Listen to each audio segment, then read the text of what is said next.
L'actualité hors de nos frontières avec Ibou Diouf, 5 morts dans le crash de l'hélicoptère militaire du Guyana près de Venezuela. Exactement, et 5 des 7 occupants de l'hélicoptère militaire du Guyana disparu près du Venezuela sont décédés lors de son crash dont les raisons sont encore inconnues, a annoncé donc hier le président Ifan Ali en pleine crise autour de la région disputée d'Essé Kibo. Le chef de l'État évoque ainsi la perte tragique de certains de leurs meilleurs hommes et cite les noms sur 5 sur son compte Instagram. L'armée qui, la veille, avait indiqué n'avoir aucune information suggérant une intervention vénézuélienne, a ouvert une enquête.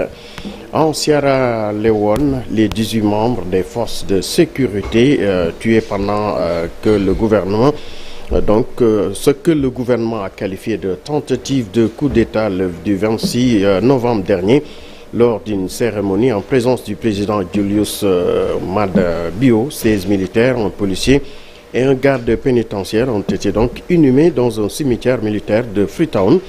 L'inhumation a été suivie d'une cérémonie funéraire au quartier général de l'armée en présence du président de la République, des familles des victimes mais également des représentants religieux.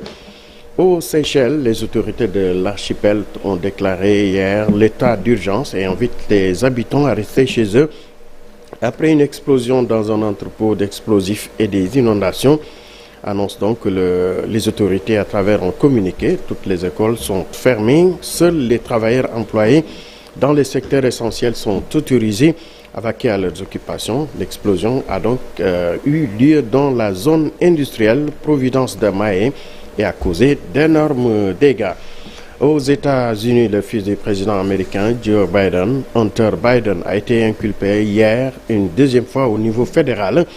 Cette fois pour fraude fiscale selon un document judiciaire. Hunter Biden, 53 ans, a été donc impliqué dans un stratagème pour ne pas payer au moins 1,4 million de dollars lors de ses déclarations d'impôts fédéraux dues pour la période allant de 2016 à 2019 selon le procureur spécial qui était chargé de l'enquête. Et pour terminer, Sornonata, football CAN 2023.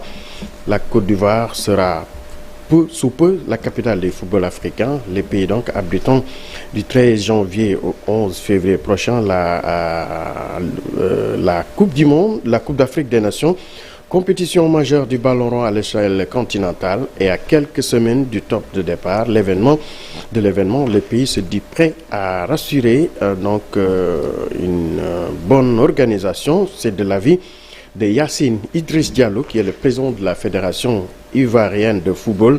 Abidjan, Yamoussoukro, Bouaké, San Pedro et Korogo accueilleront les différentes rencontres de la CAN de 2023. Au-delà du sportif, le tournoi se veut aussi une fête de la jeunesse africaine et les organisateurs promettent ainsi de tenir ce pari. Sornenata.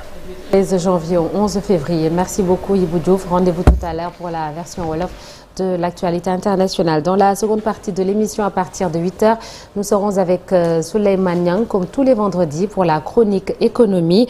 Pourquoi, dans certains ministères, le gré à gré est la norme, avec ce qui s'est passé récemment au ministère de la Santé. On va en parler tout à l'heure donc. Et puis, notre invité ce vendredi, il s'agit de Anna Sarr, initiatrice de la méga conférence La jeunesse à l'honneur. Interview à suivre aux alentours de 8h45. Tout de suite, la revue des journaux parus ce vendredi.